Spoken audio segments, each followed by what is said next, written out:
Malam Nuhu ne yoniya, masoya na ɗau hanya, ka san makiya ko sai sun juya. Ai wuyar guri ban zo ba, ɗan Garba mai talatar waƙa, dan jura fari sai tofa. A gayo ba maganar wata fafa,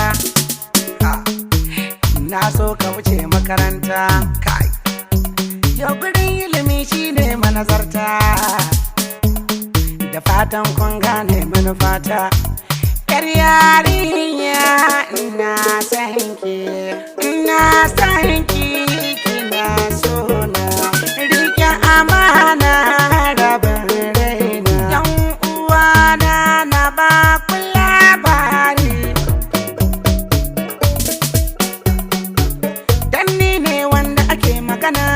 Nuhu ɗan Hausa, mawaki na kuna zamani. Nuhu ɗan Hausa, Allah haɗa mu da mai san mu. Nuhu ɗan Hausa, mai san ka idan ya ganka, a na san za ka ji daɗin harka. Allah ba mu abin da muke so, inda abin bai saba ma ba. Sarkin baiwa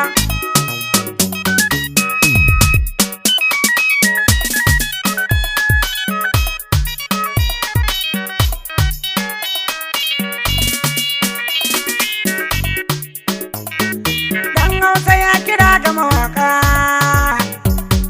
mai waka ko mai harkar fim, girman kai ba hujja ne ba, domin kai dan talakawa ne. Ko kayi kudi da ka san babu, ko dan an goge faso ya shafe. Allah mun tsari da faɗi raye, Allah mun hani da girman kaye. Ke birge ni ga masoya duba, wani ya zo bisa keke, wani ya zo bisa mashin, wani baya da mashin baya da keke, da kafarsa ya zo ya ɗibi kuɗinsa ya baka. Ga kasitaci ya bi ka da liki, kai ka hau mota ka huta, ga AC ka sa an kunna, ka ci mai kyau ka sha mai kyau, kana da gida kyakkyawa. Jama'ar da kake daina ta hanyoyinsu ka samu abin nan ya dame ni, ya dame ni. Allah zan roƙa mai duka sarkin baiwa, ka raba mu da girman kaye. Ina masoyan ɗan Hausa, tare da madadin ɗan Hausa, da masoya na kaf. Uzurin ɗan Hausa shine na kai da mai ra'ayina,